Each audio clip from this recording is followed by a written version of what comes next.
All right, welcome back to the latest in the series on programming in assembly language for the Atari 8-bit computer with the Mac 65 assembler editor cartridge. A lot of comments on the last video, which is great. I love that actually. So please, lots of comments is good. Just to clarify, I tried to say this in the last video. I'll just repeat it again right at the start here. Whatever I'm doing in these videos, I'm not really trying to show you the best way to do something or the only way to do something. I'm showing you a way to do something and how the thought process behind it. And the idea is I want you to take what I am explaining, like thought processes wise, and the commands that we've talked about and what we're doing, and come up with stuff on your own. And if you come up with a better way, that's great. Sometimes I will do something in a certain way just because I feel like I can explain it better to a beginning audience, the concept of what's going on there, than doing it the best, most precise way or most expedient way. Sometimes you use some tricks that aren't always clear. So sometimes I'll choose a way maybe that's not as efficient just because I'm trying to do it in a way that I can explain it or feel like that I can explain it. But anyway, a lot to do tonight, a lot to get to. But I did want to mention that up front. So the first thing I wanted to do was to go back to the demo we did in the last video of moving memory around, because we're going to need that in that dog park demo program that we've been working on, so that we can copy the character set, redefine some characters, and change the less than greater than sign into something that actually looks like a dog, as best how I can do. Pixels. So we're going to start with where we left off at the end of the last video. So this was a little demo program, and what I want to do is I want to turn this into a subroutine that we can copy into the area I'm calling general purpose subroutines in the dog park program. And then actually I want to split those out into its own include file. So I want to have program logic in one include file and the subroutines in another include file. But the first thing we're going to do is to change this from a demo into a subroutine. Now, all I really need for the subroutine part is I'm going to make the assumption that whoever calls this routine is going to have a source address, the destination address, and a size defined. We're not going to need, but I'm expecting the program to do that, not in the subroutine. And I don't need this part that loads up those addresses. All I really need is the stuff that happens here. This is our subroutine starting here. And as I mentioned in the notes to the last video,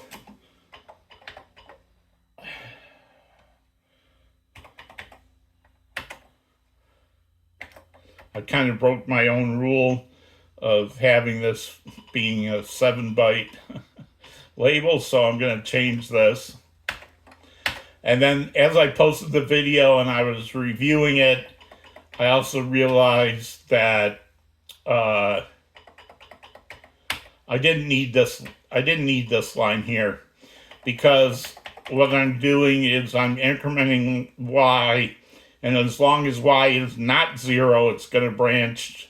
See, branch not equals means when y is not 0, it just goes back here. So it's going to loop through here until y equals 0. Now, none of these lines here, this one, this one, this one, changes y. So I don't need to load y again. And then, in fact, here, what this check was saying is, hey, decrement x, and x is what we're using to keep track of the number of pages that we need to copy. So here, when I decrement x, as long as x is not 0, then I have another full page to copy. So instead of saying wait till x is 0 and then go down here, otherwise jump to move page, instead I can just change this to and get rid of, yes, I know I didn't hit enter on that line. I'm going to remember.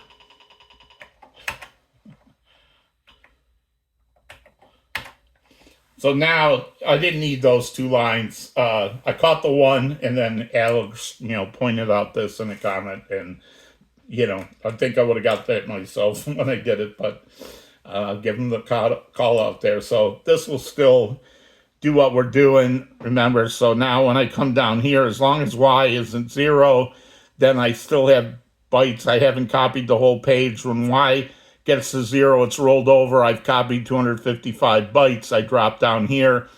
I increment the high byte in the source and the destination, and then I decrement x, which is keeping track of how many pages I need to copy. And once x is 0, then I can drop down here to move remainder. Otherwise, I just branch if x is not 0 yet. I have another whole page to do. So now, here's another cool thing about Mag60, and let's just list to make sure that's right.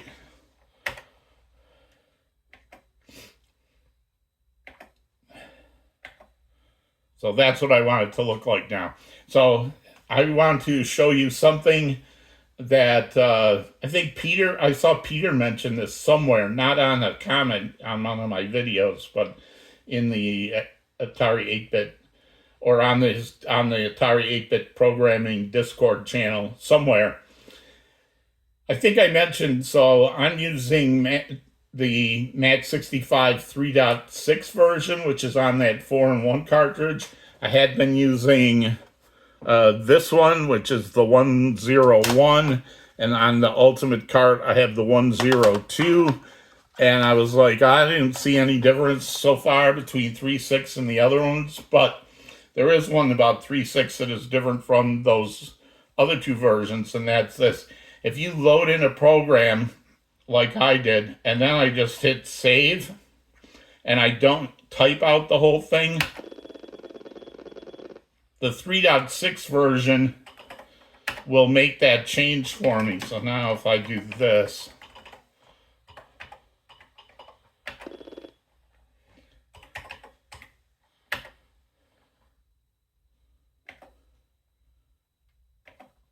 right, you can see it saved to the file that I had originally loaded. So that's like a shortcut that's only in that 3.6 cartridge. You can just type save and it will save. All right, so now we want to get to changing this into a subroutine. So we are not going to need anything before line 300. So all that other stuff before line 300 is just demo stuff. So I'm going to get rid of that.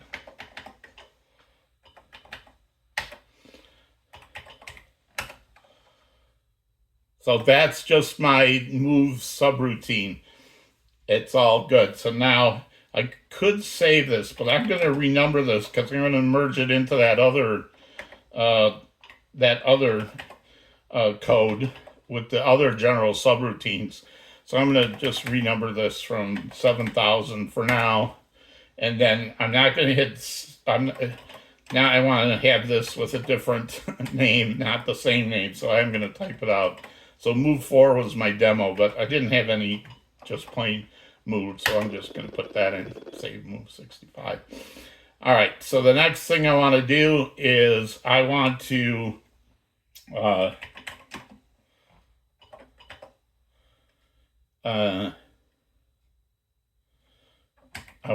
load in the part 2 that has all the logic in it.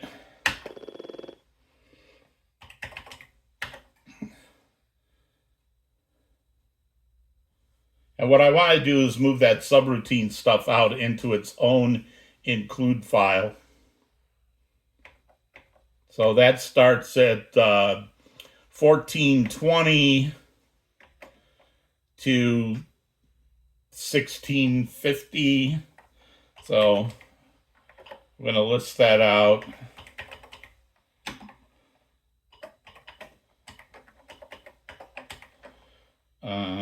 And this is just going to be temporary. So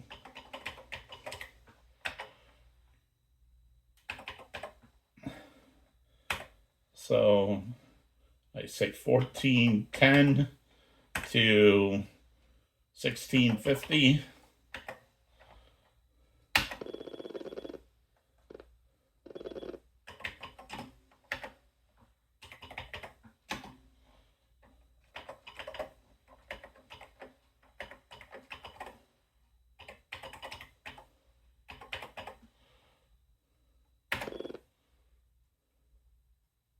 Oh, I'm in DOS.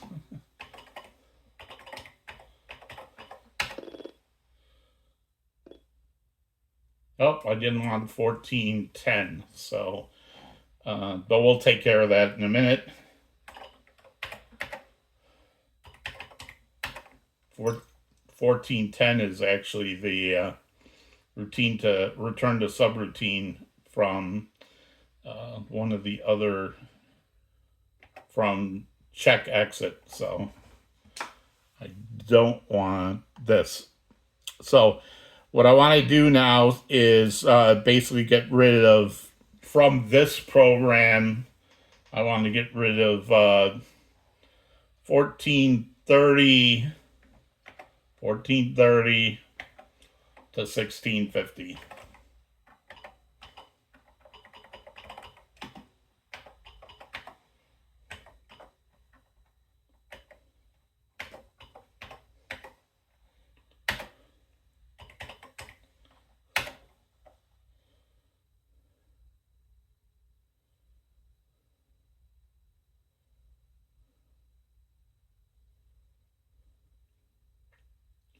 And I made one other decision that I want to do, and later, a few minutes later in this video, I expect Nick to be doing a lot of "I told you so," but there's a reason for it, but which I will get to in a minute. So what I want to do is take this part here with the program data, because it's not really logic, and I want to move it to the end of the first part. So I'm going to do another list.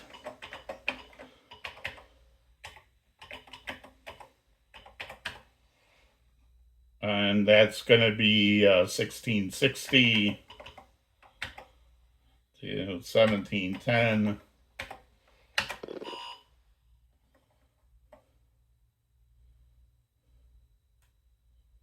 Oh.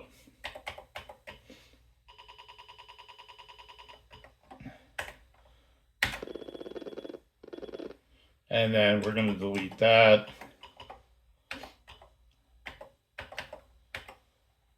And because I don't know if that save trick works after you've done some lists, we're going to make sure that it, so this is,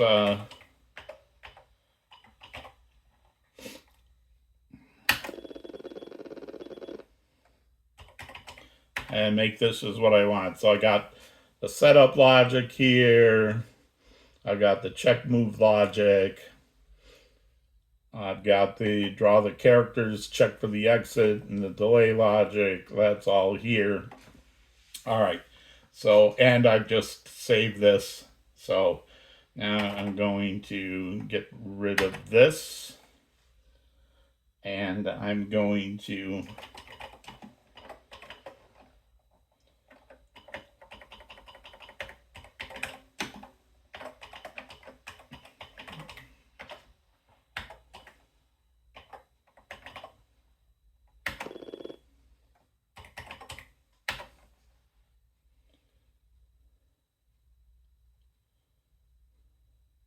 okay, so this is my main logic, and I am going to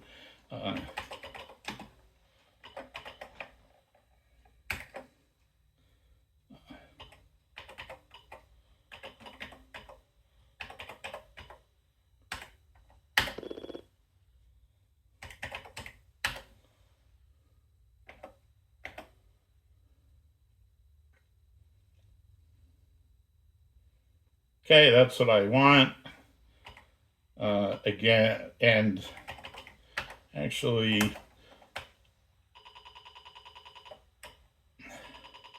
I'm going to stop trying to keep track of the versions. What I'm actually going to put in here is all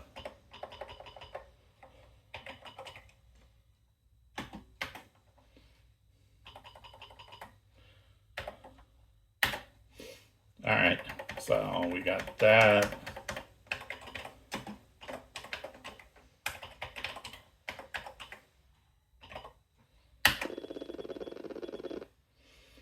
And we're going to do new.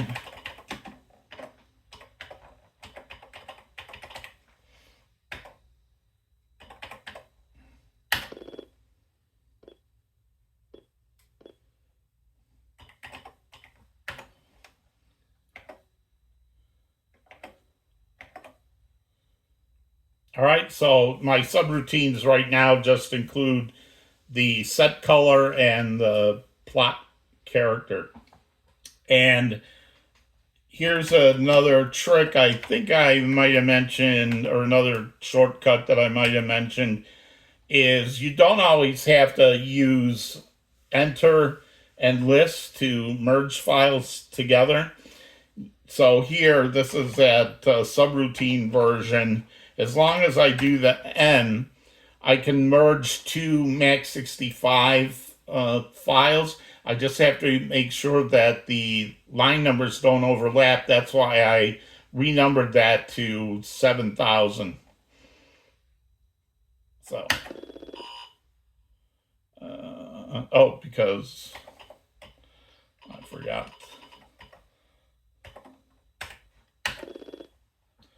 So now if we look at this, oh, and I got to get rid of 1410.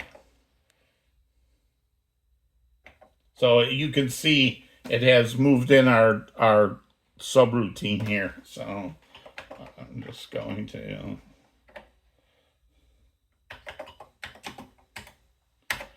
and 1410, I don't want that. Now, the idea here is you could build up some include files that create, like this could be an include file with some general purpose subroutines. Now, this is not a good example of what that would look like because it's all over the map, right? It's got a set color, it's got a call to IOCB, it's got a move memory thing. None of those are related to each other than I'm using them all in the dog program. So, none of these are actually related to each other. So if I was building a library of general purpose subroutines, I would make one that has IOCB subroutines. So it would have open screen, put character, read character, get file. And in fact, I think the Max65 toolkit has one of those. I'm just trying to show you an example of how you could build up a library of subroutine or files that you can do includes. So let's see how this looks. So I've set color, plot character, and move mem, and I'm just gonna, because I'm gonna be doing this as an include file, the line numbers won't matter. And then I'm gonna save this now as a Max65 version, because remember, if I want to use this as if I want to use this as an include file, it has to be a Max65 tokenized saved format. Now, where does this go? You may think it would go in part 2 of the dog park program, because that's where the subroutines came out of. But remember that part 1 includes part 2, and the other rule that we have about include files is we can't have nested include files. So you can't have part 2 importing or including, sorry, I'm thinking Java. You can't have part 2 include, the subroutines. That breaks the rule. So we would have to do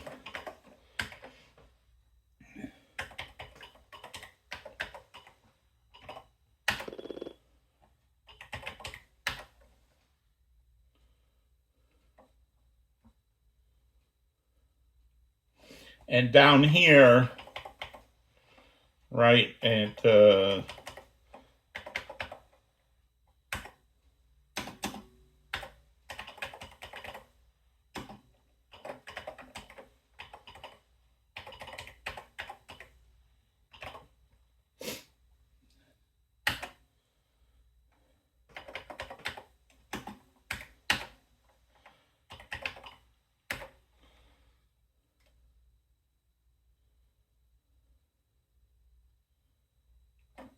all right, so now we,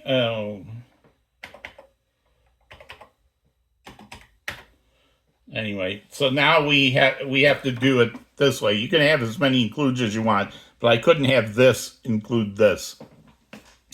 So now, as you're building up general libraries like of subroutines, you may not need every subroutine in every program. Like, for instance, maybe you're doing something that has a whole bunch of IOCB commands, but you're only using 3 or 4 of them. You're not using the other ones. Well, Max65 has a neat thing which lets it do conditional assembly, which means you could tell Max65, hey, if this certain condition is true, compile this code, otherwise, or assemble this code, otherwise don't assemble this code. Or you could say, hey, so if I try to, first off, I'm going to save this, right? So if I try to assemble this right now, I'm going to get errors because I don't have source address, destination address, and size in my dog park program right now.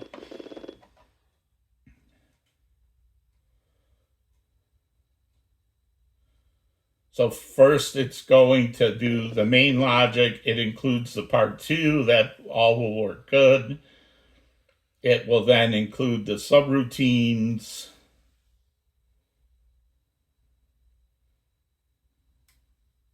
Eventually. But once it gets down to the movement, oh, I'm getting errors for all these undefined things. So here's what you can do. And again, this is just to give you an example of when and why you might use conditional assembly.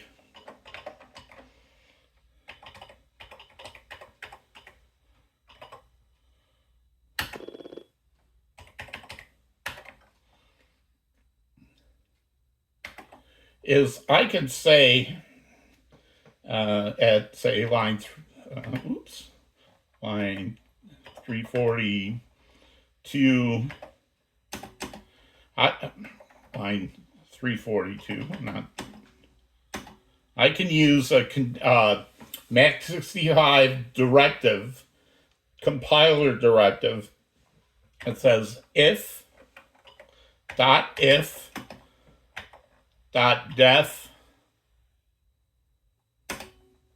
src address, right? So what this is saying is if this label is defined in the program, then I'm going to assemble the code that follows it.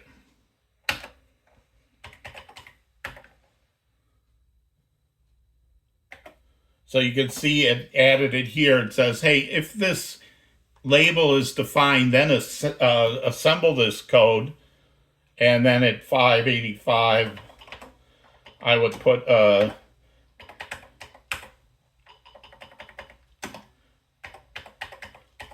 directive that says end if. So this says between the if and the end if, that's the code that will or won't get conditionally assembled. And I'll show you that in action. Not in action, but in assembly. Bad programmer pun, sorry.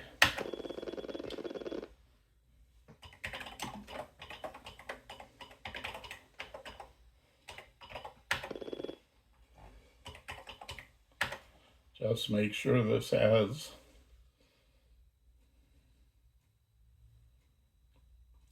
All right, now I'm going to assemble this. I'm going to show you what happens at one point.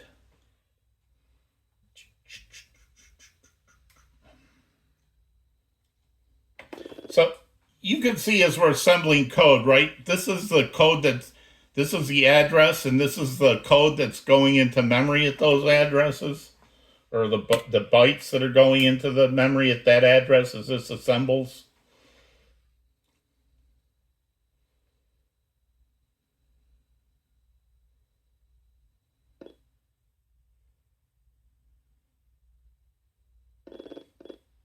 So now we're in our subroutines, and you can see it's compiling set color, it's compiling the plot character.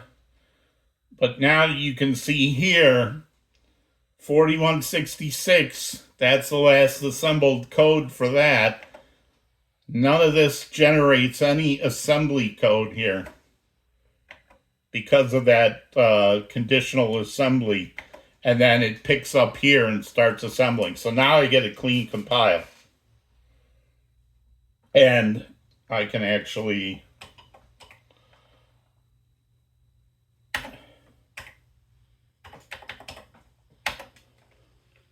right? So even with that uncompiled code, this all works.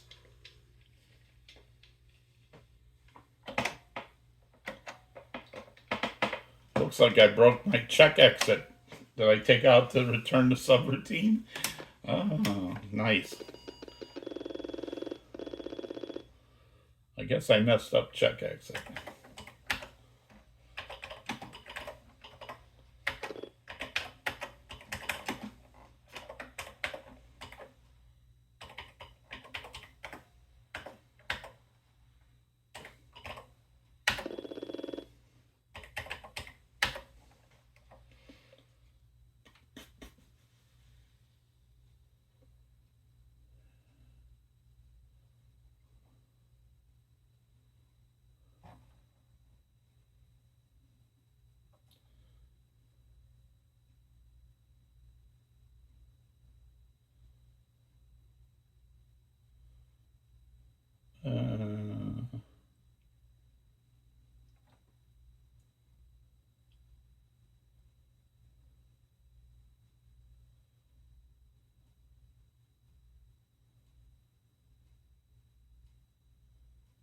All right, we're going to come back to this.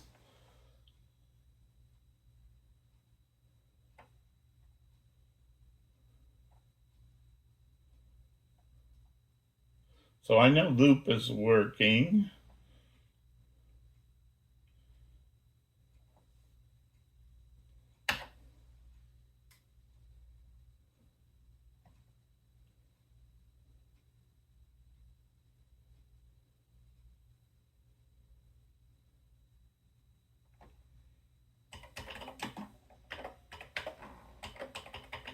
Man, this is going to throw off all my carefully arranged timing here.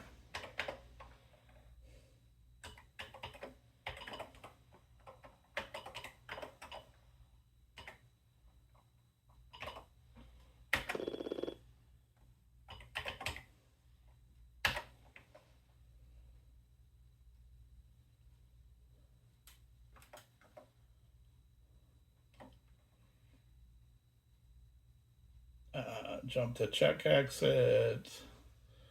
That should come back to loop.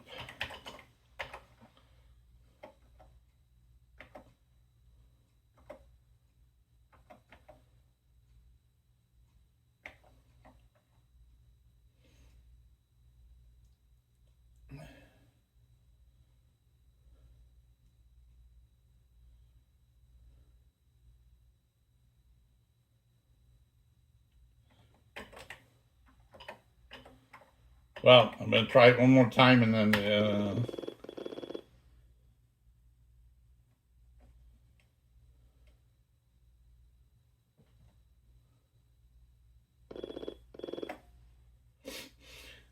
so check exits at 41.2F.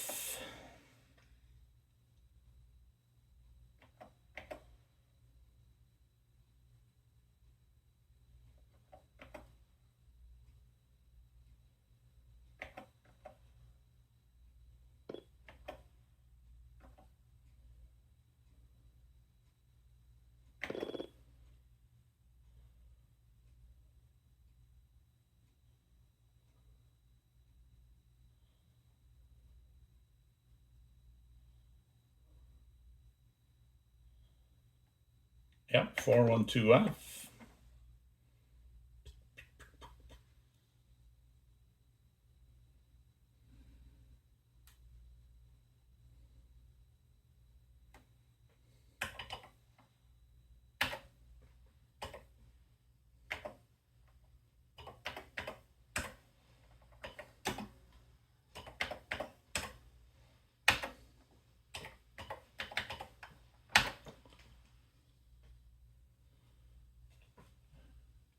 All right, I'm going to press the joystick trigger.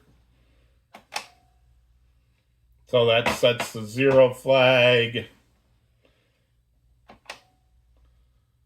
And that return to subroutine is going out. So that should work. Come on, man.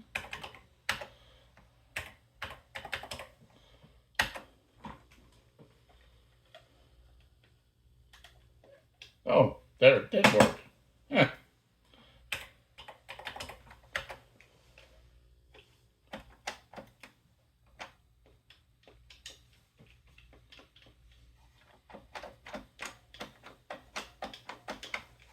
That didn't work that time.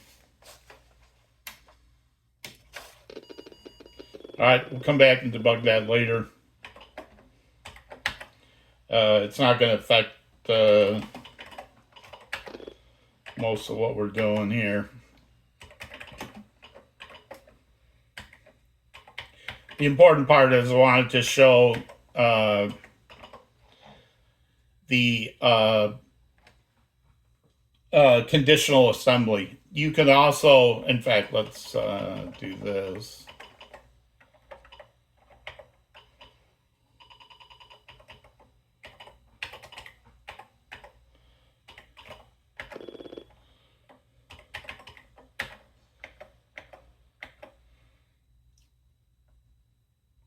So for instance, you could also do something like at, let's say at 221, you could say if not def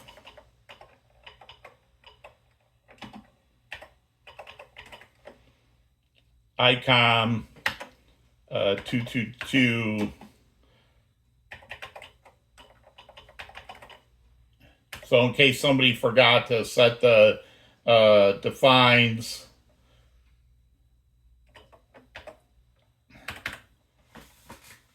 then you could figure they didn't put any of the defines in. You could put those in and then put at the bottom. And because this is a 2-pass compiler, what happens is on the first pass through, if this was not label had not been defined, it would define the label with that hardware address. Then on the second pass through, it says, is it not defined? Oh, it is defined because it defined it on the first pass, and it would skip this. So you wouldn't get a complaint about the same thing being defined twice. So that's just another example of conditional assembly. All right.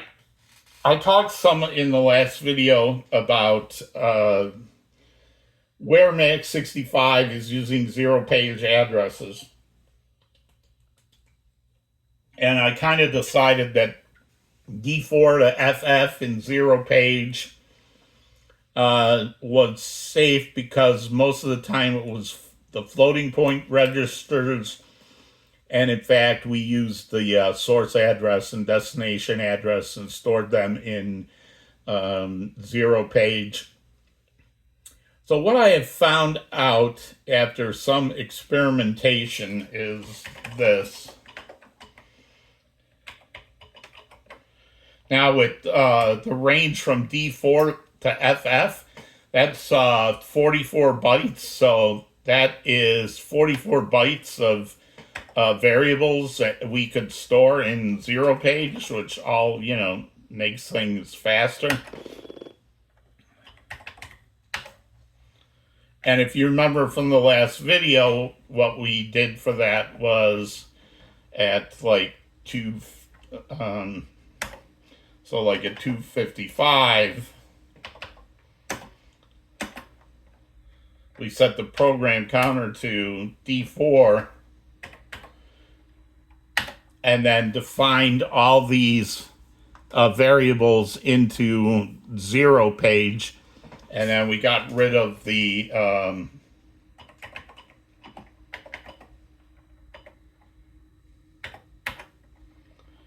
got rid of this one here.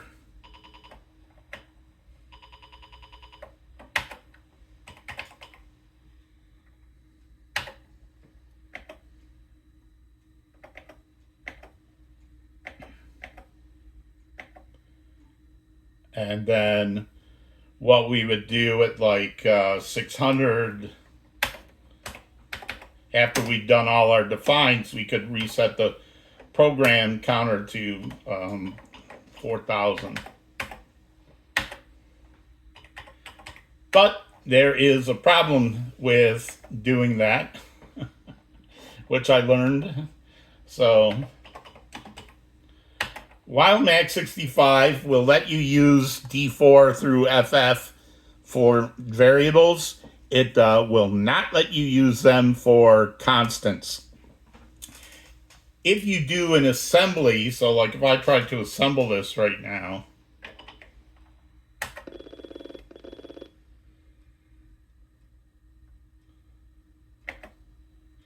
you can see, hey, it's putting this constant in D7, it's putting this constant in D8, it's putting this constant in D9. The sneaky, and so it is using zero-page addresses for these constants. The problem is that as Max65 is doing this compilation, one of the uses it has for the top half of zero-page is something it uses in assembly. So at the beginning, it stores your constants there in zero-page, but then as it's assembling this, it actually ends up using zero-page. So I think it was like E1 or something. Let's just grab the first one. So at D7, I would expect to see 3E.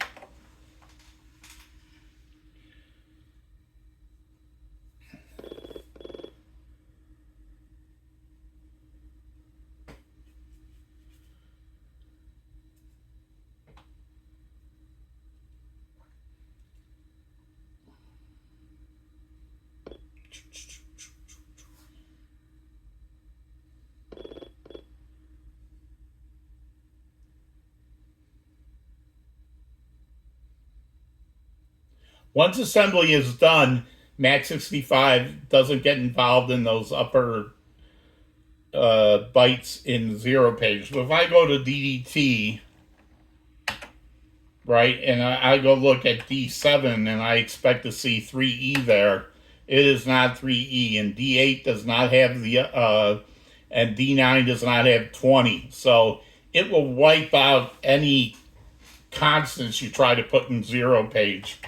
So I'm actually going to make, this is where I'm going to make Nick happy, is I'm going to have all the variables at the top of the program, and I'm going to take all the constants and move them to the bottom down here where it says program data. So let's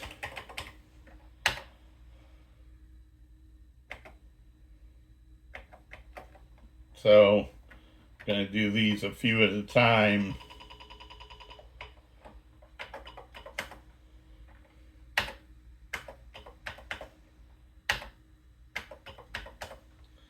This is a variable, that's fine. I'm going to change these to be with the rest of the zero page variables instead of using the ones for the cassette area, because, you know, I don't know if that actually is a long-term healthy solution. So we're just gonna put these in zero page as well. And now I do have stick position in zero page, so that was 1683, 1684, 1685, 1686.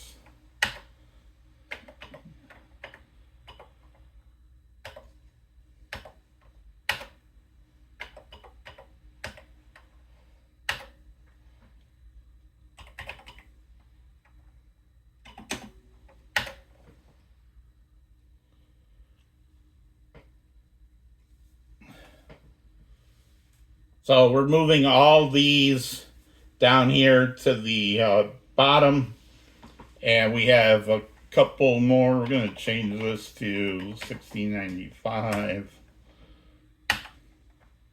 because there's two more up at the top we got to take care of.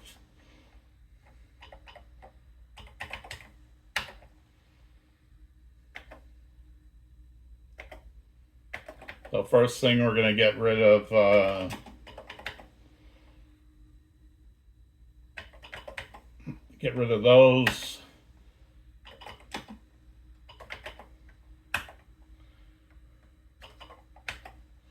Get rid of those.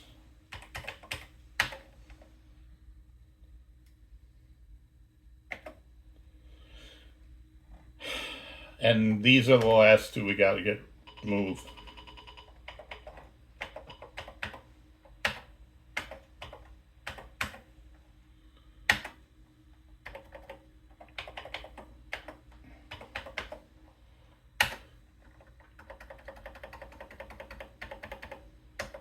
That was 570 and 580.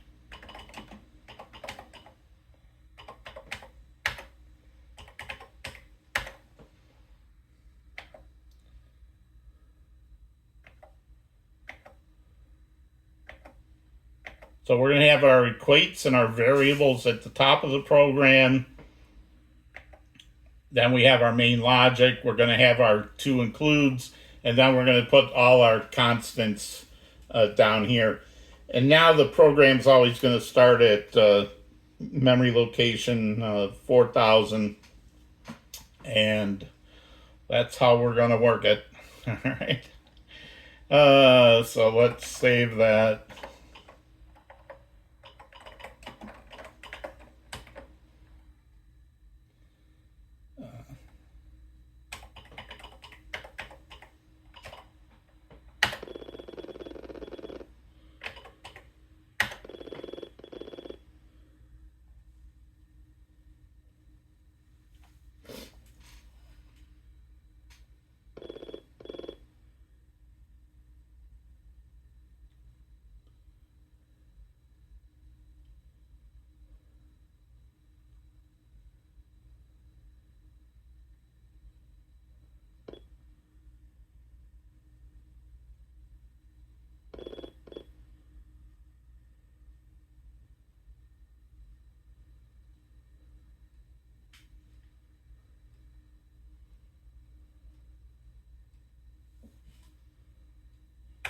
clean compile.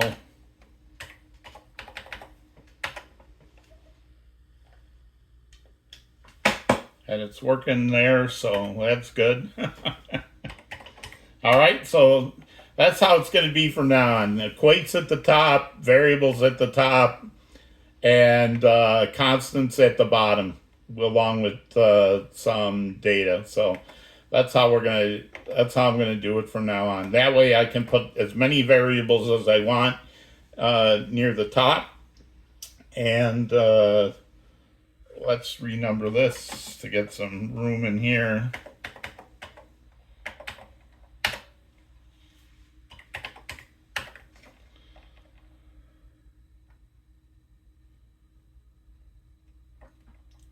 All right, so to do our redefined characters, we're going to need a few more system defines, and we're going to use a couple more variables. So the first thing we need to do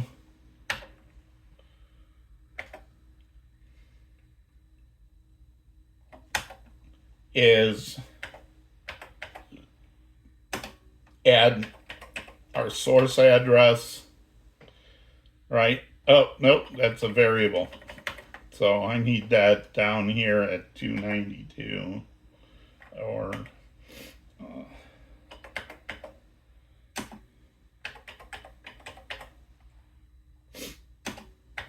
that is an address, so I need 2 spaces for that. If you remember from the last video, I need destination address. That's also an address that requires 2 bytes.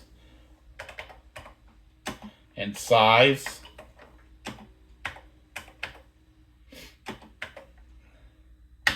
I'm also going to need the address of my redefined RAM character set. So eventually I'm going to set up a place where this goes, and I'm going to point to that address. So I'm just going to call this RAM set for the character set down in RAM, and it is also going to be an address, so that's going to take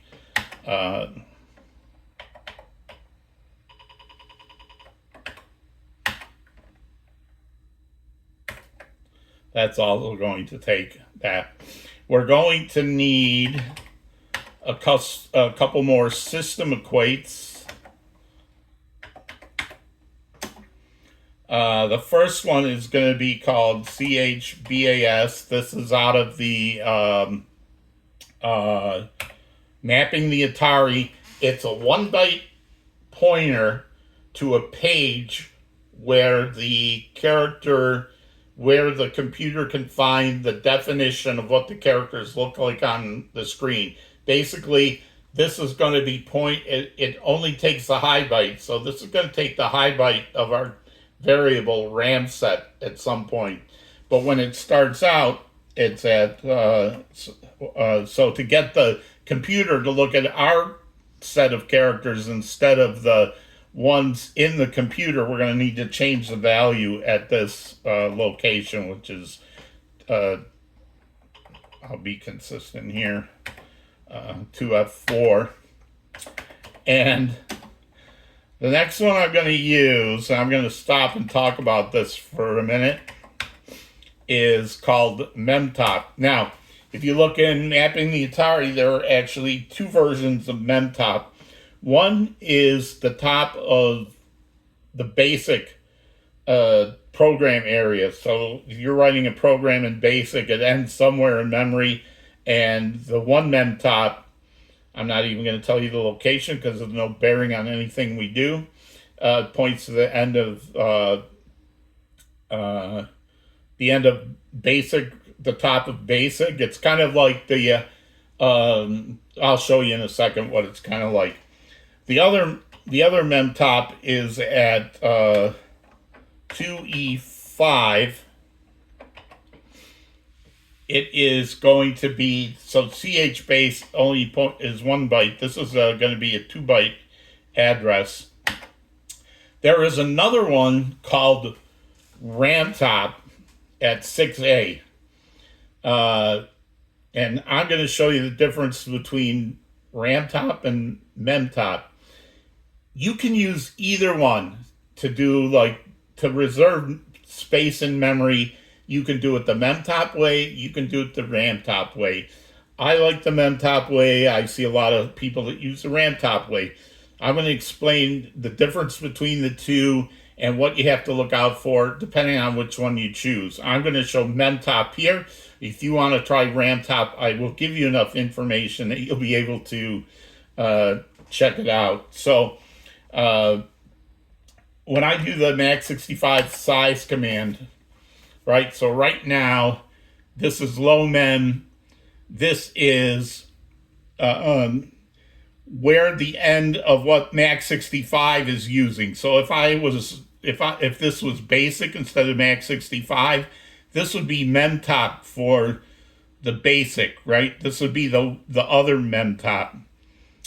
This here is this MEMTOP, which means when you, okay, so RAMTOP is a 1 byte value that holds the page number of the highest page in RAM.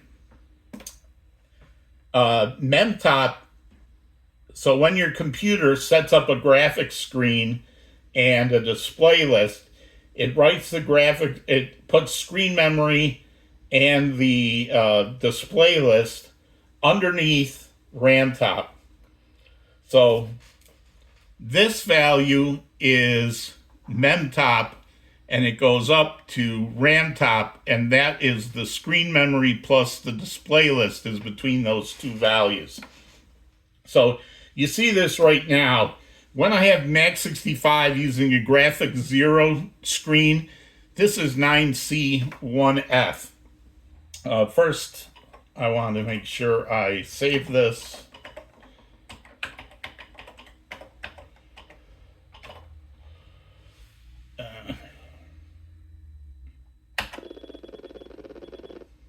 So I added these things.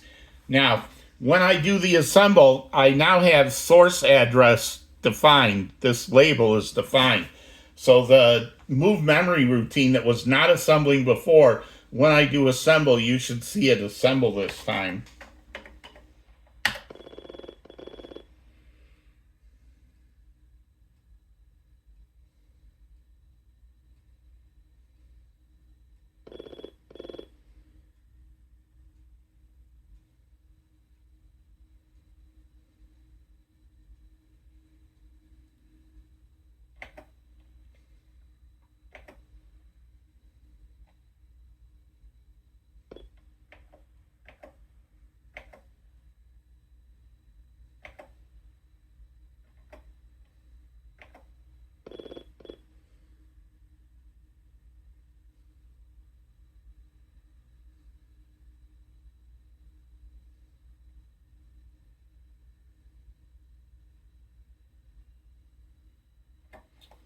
All right, I'm going to take a note of this.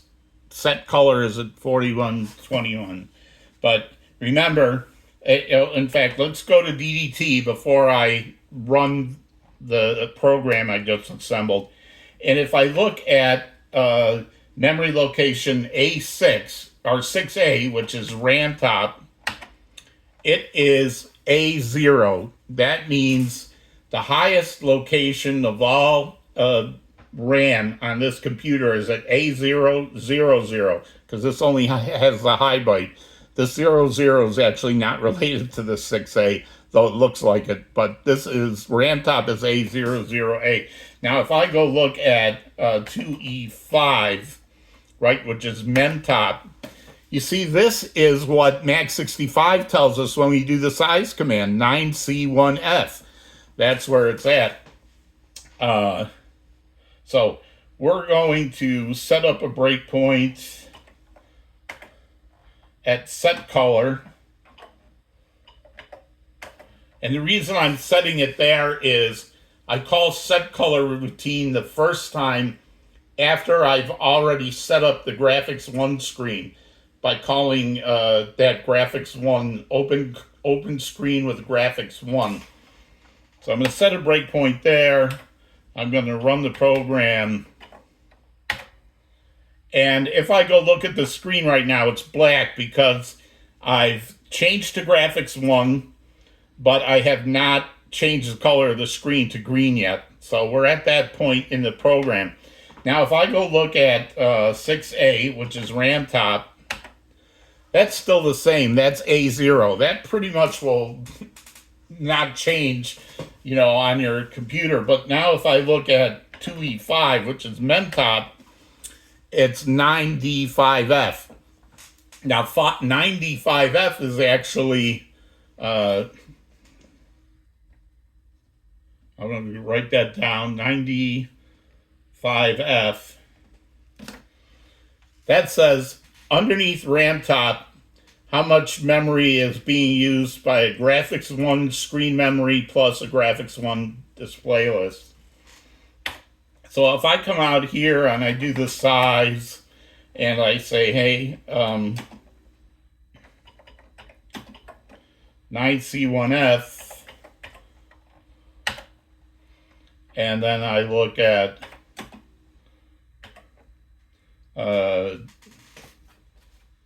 9D5F, you see I actually have more memory when I use a graphics 1 screen, but that makes sense, right? Because the graphics 0 screen is 40 by 24, so it's using 960 bytes, 4 times 24, 960 bytes plus a display list. That gets you to 39967. But because a graphics 1 screen only has 20 columns and 24 rows, it only uses 480 bytes for screen memory. So I actually get more memory with a graphics 1 screen. All right, so when I want to reserve memory, the two ways you could do it is, I went past where I wanted to talk about these. The two ways you can do this is you can subtract a number of pages from RAMTOP to make space for your character set, and then call your graphics 1 or graphics 0 or whatever screen, so that the computer will write the screen memory and the display list underneath the 2 pages that you reserve. That's if you do it the RAMTOP way. If you do it the MEMTOP way, you call the graphics 1 screen first and let the computer put the graphics 1 screen and display list underneath RAMTOP first, and then you drop from where MEMTOP is. So in this case, I would drop from 9D5F down a couple pages and put my code in there. What is the difference between the two ways? It's kind of like when we moved the program to get not have the symbol table run into our assembly. We either moved our program higher up in memory, or we moved MAX65 above our program. So it really doesn't matter. You just have to remember, if you use RAMTOP, you have to adjust RAMTOP before you do your graphics screen. If you're using MEMTOP, like I'm going to be using today, you do the graphics screen first, and then you reduce MEMTOP to throw in your things. I mean, if I have a reason why I use MEMTOP, there's really no advantage in this case because I'm dropping it by 2 pages. But if you use RAMTOP, you can only drop it by 1 page at a time because it only has the high bytes. So you can only drop it in chunks of 256. In MEMTOP, you can drop it, whatever you want. It doesn't have to be in a chunk of 256 because this is a 2-byte address. And the reason I like it that way, and you'll see, is like later on, if we do like a custom display list, I don't need to reserve 255 bytes of memory for a 25 byte display list. So by using MEMTOP, I just get a little more memory out of it. But either way is valid. Try it both ways. Just remember, graphics screen, then MEMTOP, or RAMTOP, then graphics screen. That's what you got to remember. And every time you change graphic modes, you have to reset MEMTOP again. That's one of the disadvantages of MEMTOP. I don't have to worry about it in this program, right? Because this program is only calling your graphics mode once. So I don't have to worry about resetting MEMTOP more than once. And I forgot to show the other thing I wanted to show.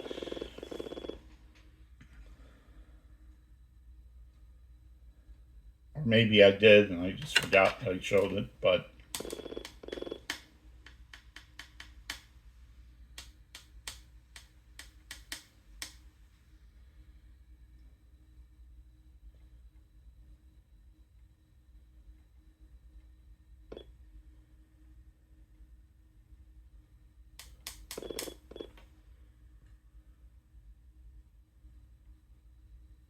all right, here's what I wanted to show. See, this is now that this source address is been defined, now it is compiling into memory the subroutine for moving.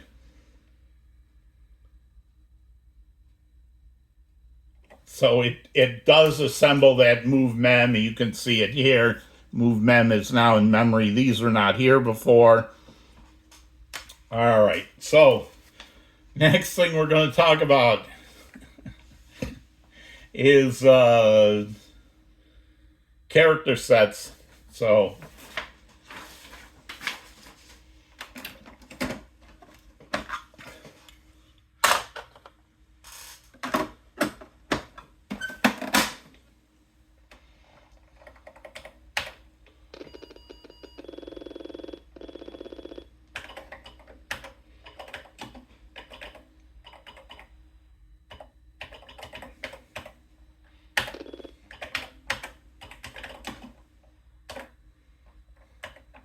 I remember it, basic.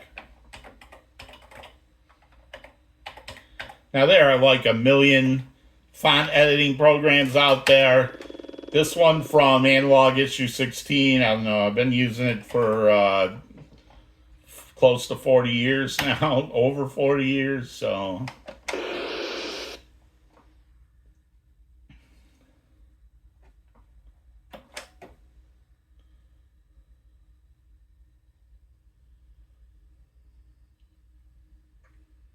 All right, so the character set in RAM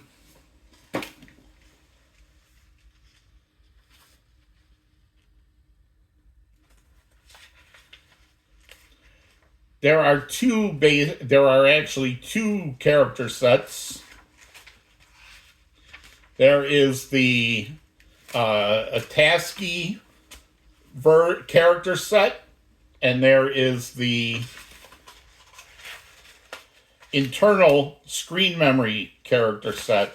So just looking for, all right, so here, this is the ATASCII character set, and we're using the left and the right facing, greater than and less than signs.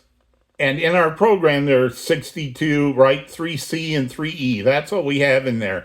That is the ATASCII code for putting it to the screen. But there is another internal character set.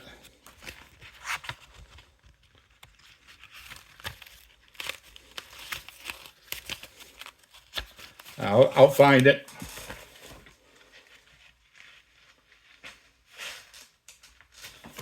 Here's the internal character set. And this is where these are defined in the memory location. So like, for instance, the greater than and less than sign in ATASCII is 60 and 62, but in the internal character set, they're 28 and 30. What does that mean? So you see there's 4 rows here of characters. These are stored starting at E0, and you would think that these right here are in ATASCII order. So this is 32, and this is 60, 60, 61, 62. So I'm sorry, 0 to 31, 32, 60, 62, 63, 64. These are the ATASCII order. But in the E0 character set that defines how these are drawn on the screen, they're actually in a totally different order. This is the first row, 0 to 31. That's where we get 28 and 30 in the internal character set versus the ATASCII. This is the next row. Then it jumps up here, and then it does lowercase finally. So the reason it kind of does that is they wanted so ATASCII is a version of ASCII. So they wanted to keep these codes the same as ASCII as much as they could, plus some weird Atari specific characters. But when they were defining them in screen memory, for the graphics modes like 1 and 2, so in a graphics mode 0, the high bit is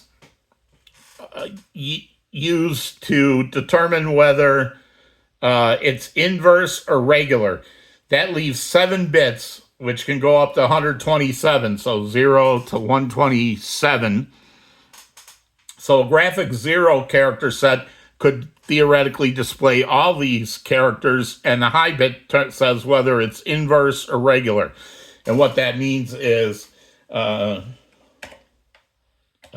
invert, reverse. Yeah. So this, if the high bit's flipped, right, this character now, if the high bit is flipped, it says everywhere that has a byte is blank. Everywhere that doesn't have a bit is filled in. Or normally, everything that has a bit filled in is on. That's not what I want to do.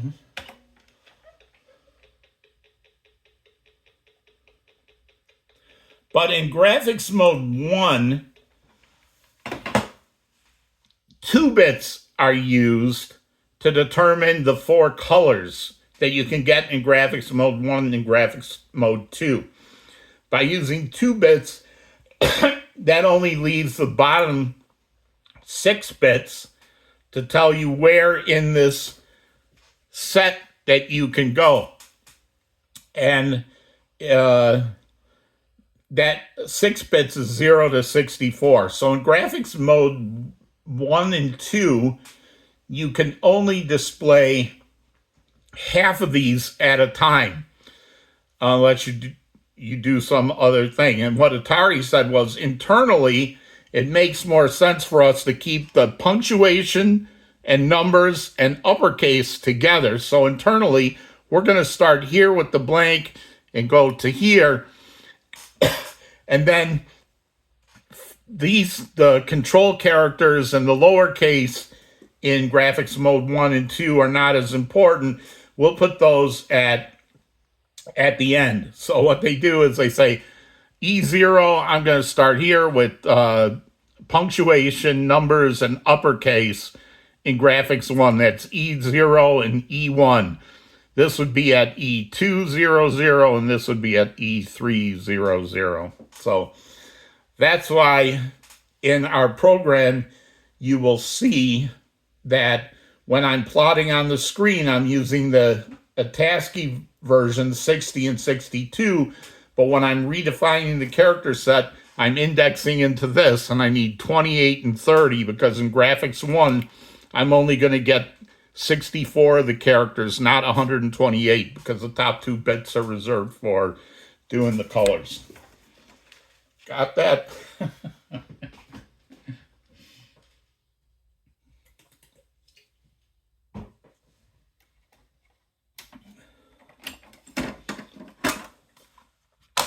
I go into that a lot more detail in one of the action videos, but that's a short version. I hope that made some sense.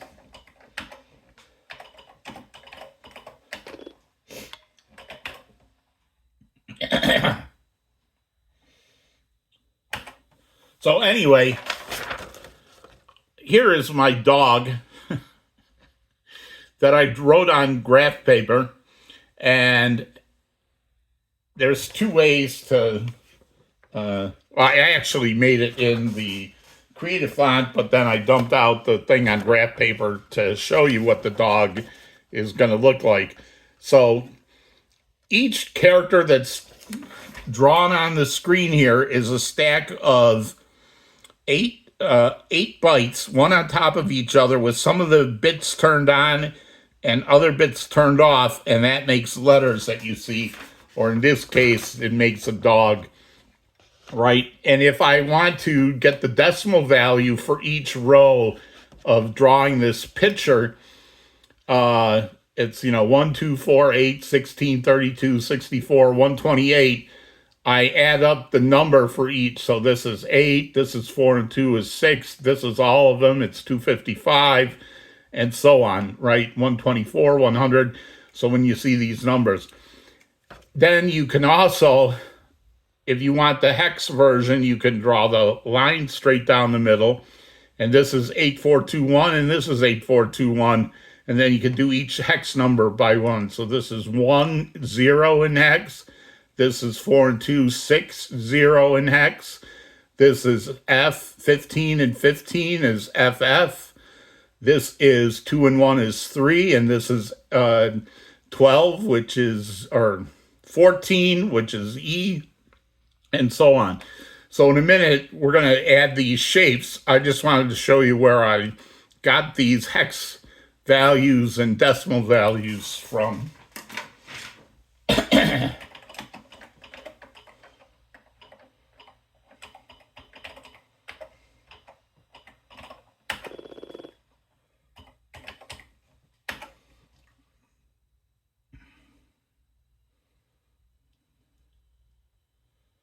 So we're going to start a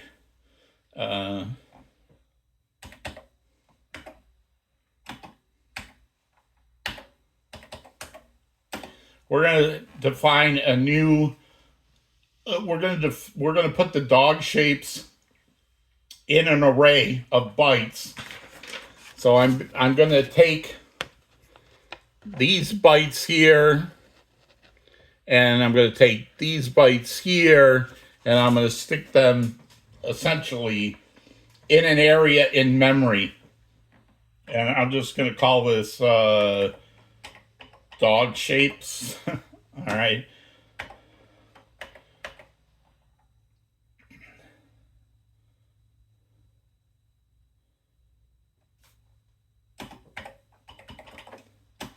And the one is going to be 10, 60,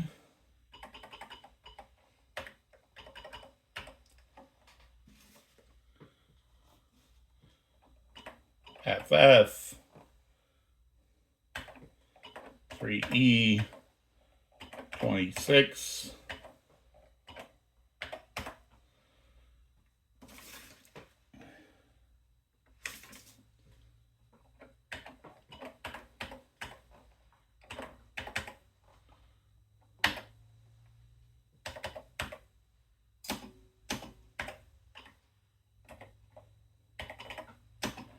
Now, I could do dog left and dog right, but because they're so close in memory together, I'm going to define them as 3 bytes together. So I can pick up 30. I'm going to pick up in the internal set 28, 29, and 30. I'm only interested in 28 and 30, not what's in 29.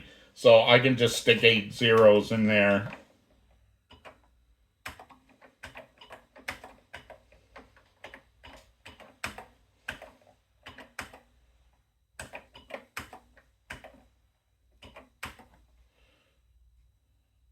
Seven, 8.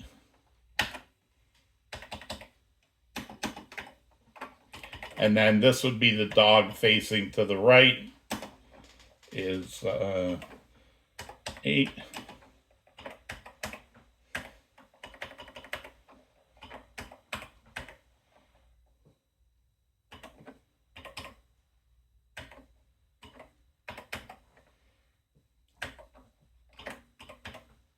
Later in a later video, I'm going to show you just how you can, load in a whole character set from, like if you've done a whole character set, so you don't have to do this like 1 byte at a time. You could just read a character set using, read it in through CIOV. We'll get to that in a later date. But I'm only changing 2 characters, so we're just going to do it.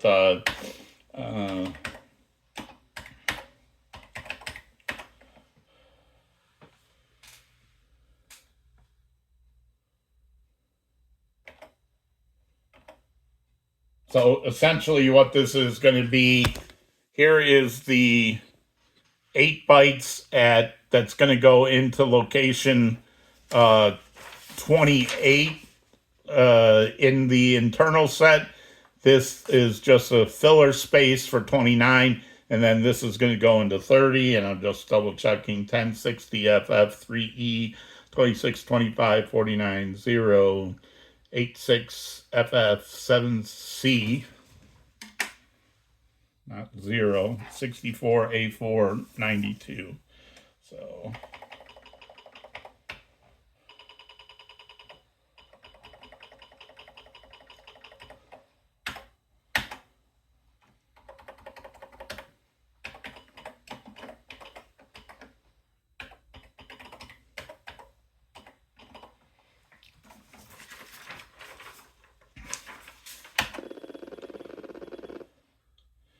all right, now the last thing I need to do is to get those shapes into memory. And that is going to involve me reserving some memory, copying the ROM character set into the memory that I reserved, and then pointing CH base to that, and then copying these 24 bytes into the RAM set. So we're going to go in here.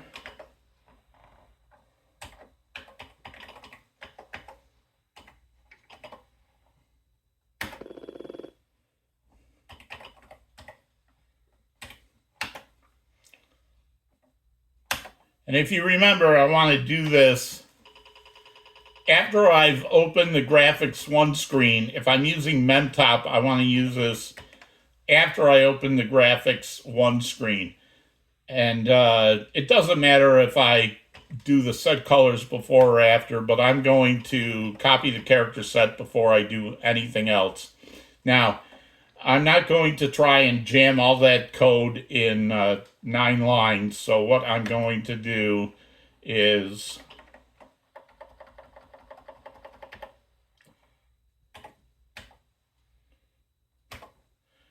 create a subroutine called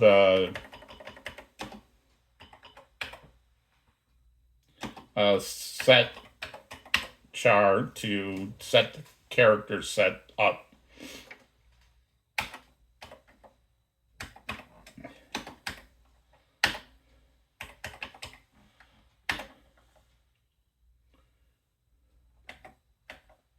And then I'm going to put that at the end down here of this logic.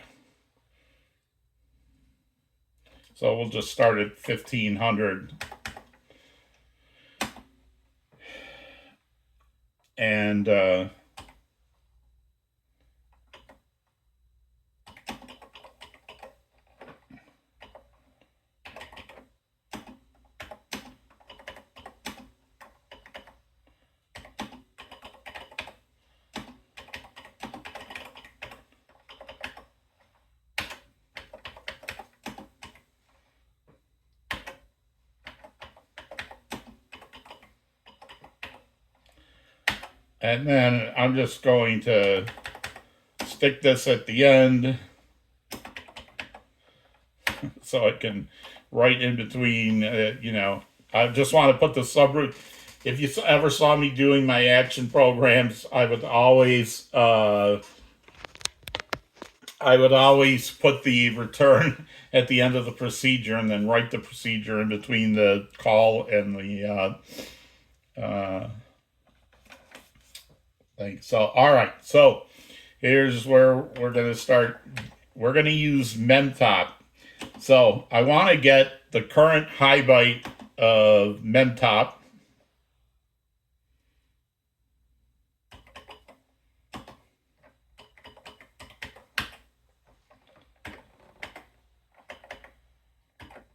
Now, the character sets you saw are on pages, right? They're on page boundaries. So we want to make sure that we need, for graphics 1, we need 2 pages. We need 64 times 8, right? We need 64 times 8 is 512, because we can carry 64 characters and there's 8 bytes that make up the display of each character. So we need to drop at least 512 bytes, which is 2 pages. We're going to load the high byte of MEMTOP. We're going to subtract those 2 pages, right? Because the high byte is 2 pages. And one thing that I need to do is for character sets, they need to start, if you have 64 characters, they have to start on an even page. They can't start on an odd page. And if you were going to copy the whole character set, which is 4 pages, you would need to set MEMTOP to some value that is divisible by 4. But we just need it divisible by 2. So what we're going to do is we took MEMTOP, high byte, we subtracted 2 from that. We don't have to worry about the carry flag in this case. And we're going to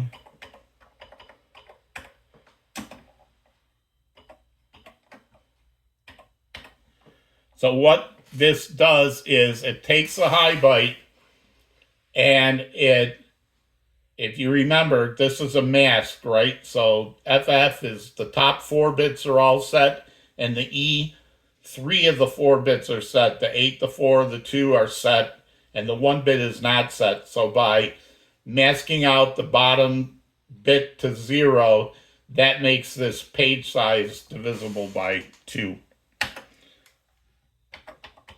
And I'm going to walk you through this in DDT in a second. And then I'm going to store this right back at MEMTOP plus 1. So I'm taking what MEMTOP was, and I'm dropping it by 2 pages and sticking it on an even boundary. 1.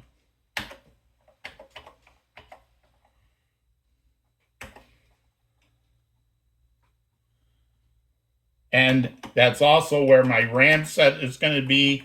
So I'm also going to set that value in wherever my RAM set is going to be.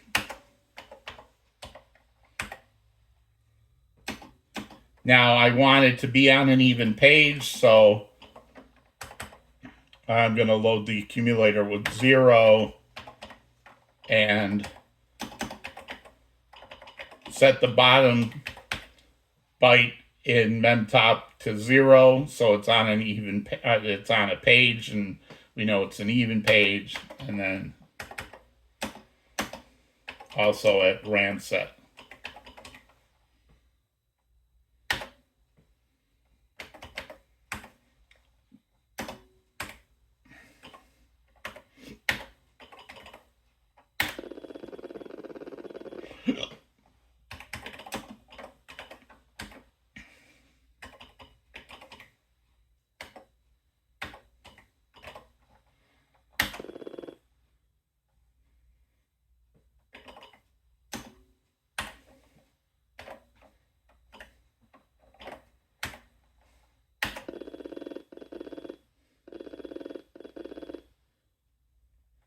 Okay, and oh, I did want to get an assembly listing for that, sorry, because I want to see where that set character ends up.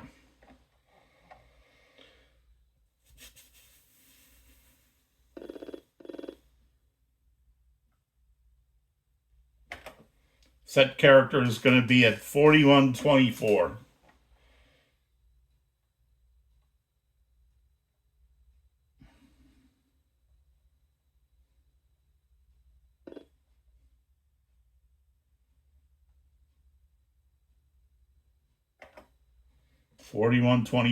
So that's good.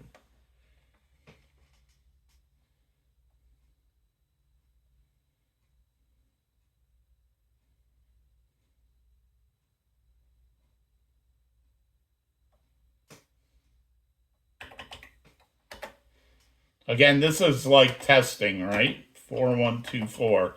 This is my routine. I want to make sure it works. I'm going to set a breakpoint. I'm going to start my program, and then it hits my breakpoint. So if I go look at the high, I'm going to look at 2E5. So you remember this is what we saw before. MEMTOP with our program running in a graphics 1 screen is 9D5F. So the high byte is 9D.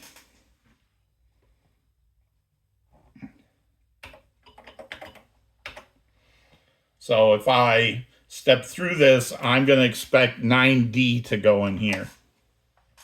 Now D is 13. That is odd number. First we subtract 2. It goes from D to B, which is from 13 to 11. And then we want to get rid of that low bit to make it sure that it's on an even page. So we AND it with FE, and now I have 9A. That's what I want. So I've subtracted from 9D to F, and I store that at, and DF, this is where my RAM set high byte is in my RAM set low bit, DE. So we can store that. So now if I go look at 2E5, I'm on an even page boundary. I'm at 9A00, and it's an even page boundary. So that's where the computer now thinks MEMTOP is. And if I look at, what was it, DE? So this is where my RAM set location is. That's also 9A00. So that is matching. So everything's working so far.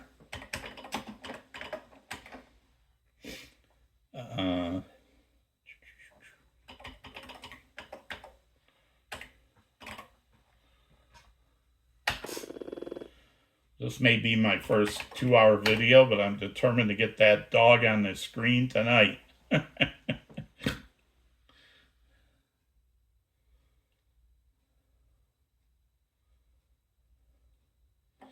Okay, I just hope my phone doesn't run out of memory before I'm done.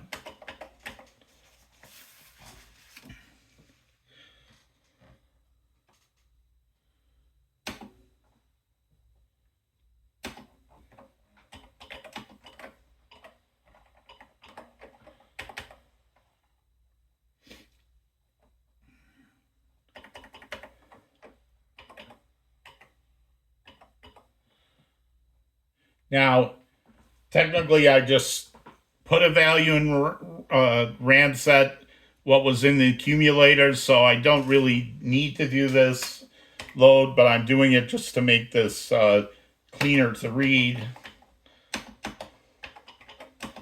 So RAM set is going to be my destination address for that move memory routine.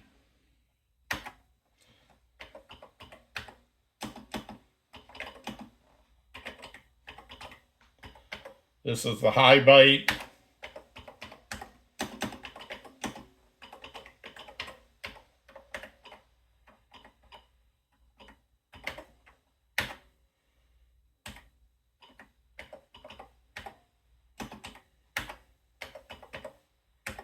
Now I need to set up the source address.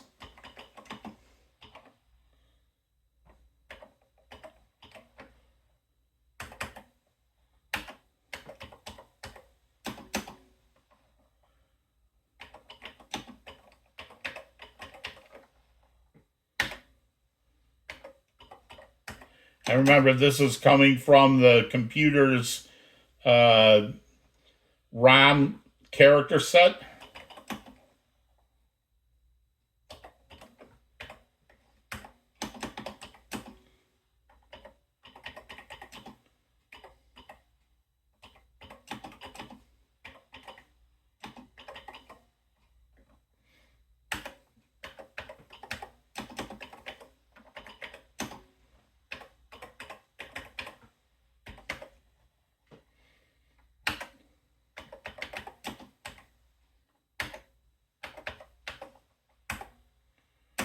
The last thing I need to do is set up the size I want to copy.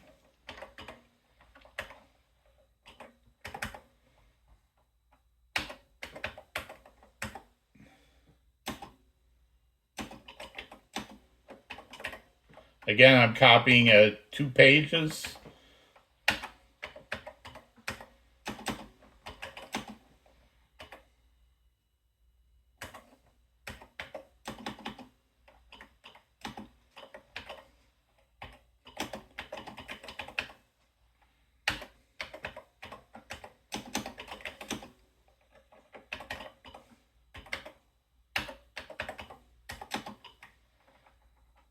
So now I've set everything up.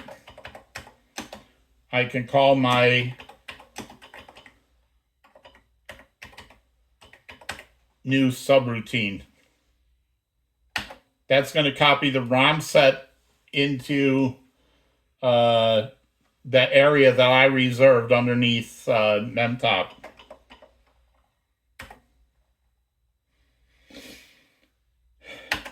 Now the last thing we need to do is to copy our characters that we defined. So what we're going to do is set up the destination address first. Now the destination address, remember, is at our RAM set or our destination address is going to be into our RAM set, and it is, remember, it's the internal code, so it's 28 characters in, but each character takes up 8 bytes. So the low byte of our destination address is going to be how far into that RAM set we need to go. And Max65 will let you do cool stuff like this. You can use brackets like parentheses, and you can define constants in there. So you could say 1C.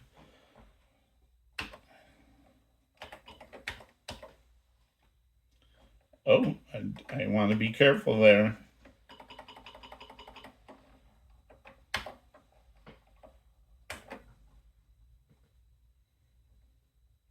Oh no, I'm sorry.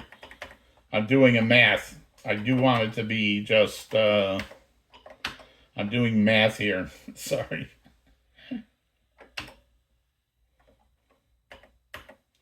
That's right.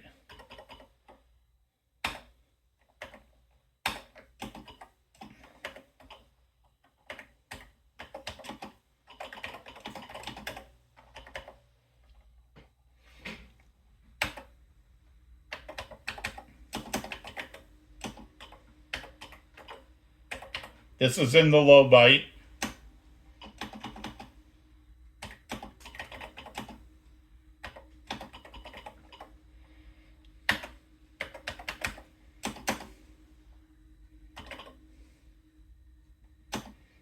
The high byte is going to be just our RAM set high byte.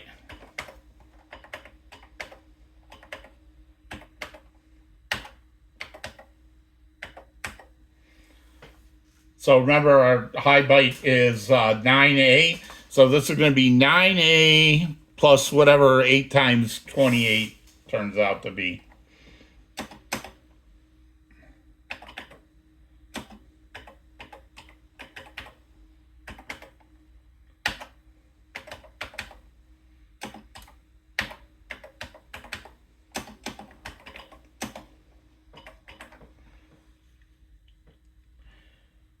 Now we're going to get our dog shapes. So we're going to get the low byte of the address of where our dog shapes are.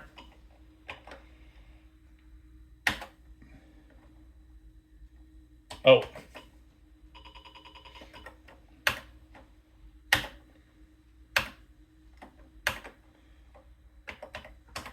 That's going to be our source address.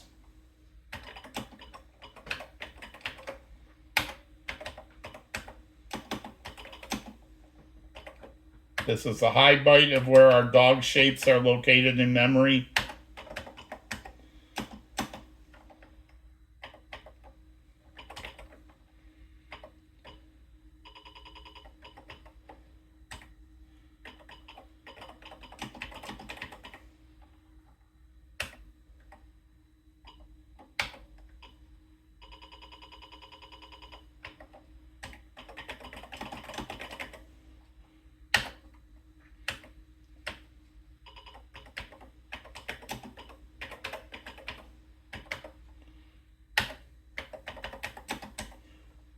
And the last thing is the size. That was 3 times 8, 24 bytes. So we're going to just load.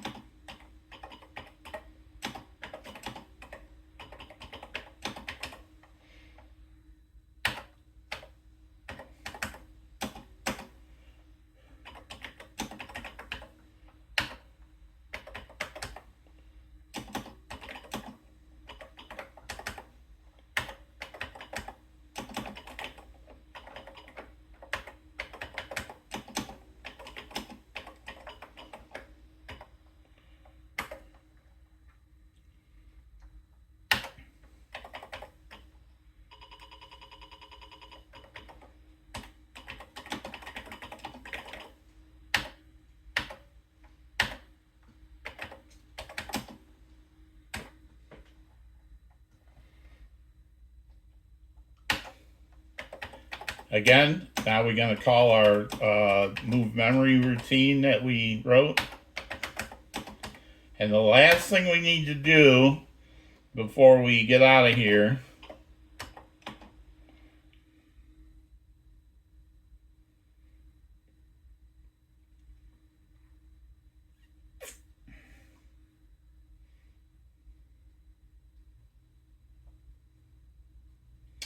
is get the high byte of our RAM set.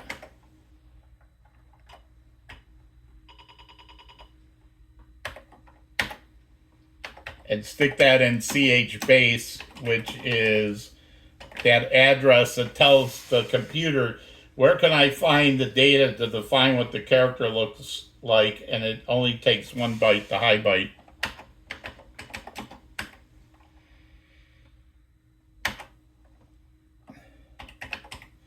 And let's just review this again. So I'm going to call this set character after I set up the graphics 1 screen.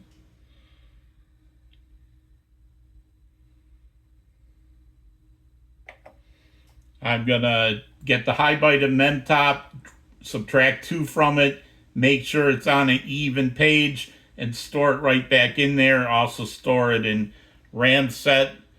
This is for the computer. This is for me. I put a 0 in the low byte of MEMTOP and RAM set because it always has to be on a page. Boundary, I load RAM set, store at destination address, load RAM set +1, store at destination address. So the destination is going to be the RAM set. I'm copying from the high byte of the ROM character sets, which is an E000 to source address, and the size is 2 pages, and call that routine. Then I'm going to I'm going to set the destination address for my redefined characters to be at RAM set plus the low byte is 28 times 8. And I'm going to get the data I'm copying in there, the source from the dog shapes, and then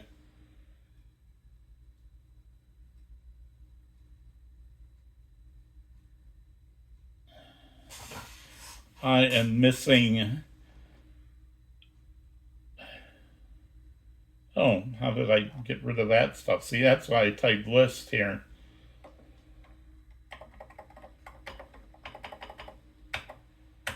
That would have been awkward.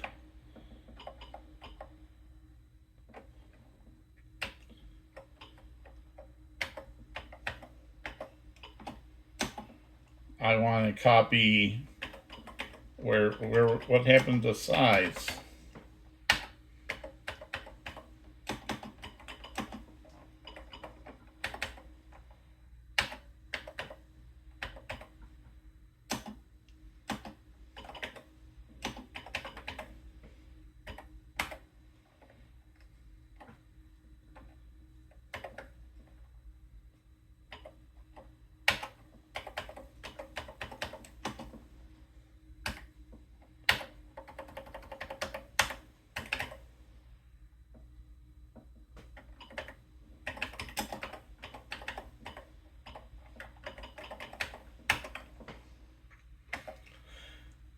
Lower MEMTOP,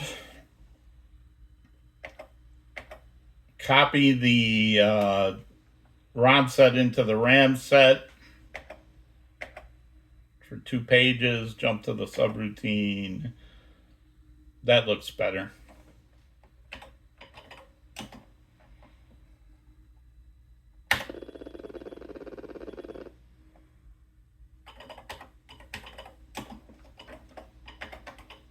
Just double checking that.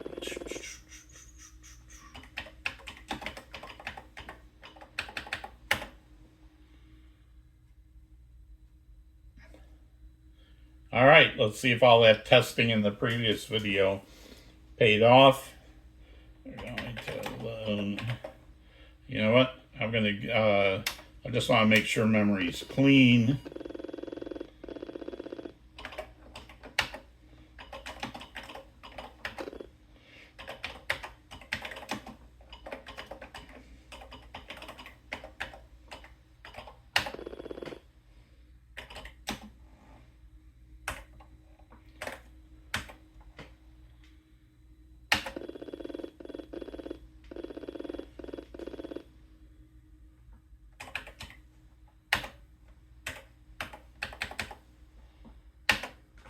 It's a dog.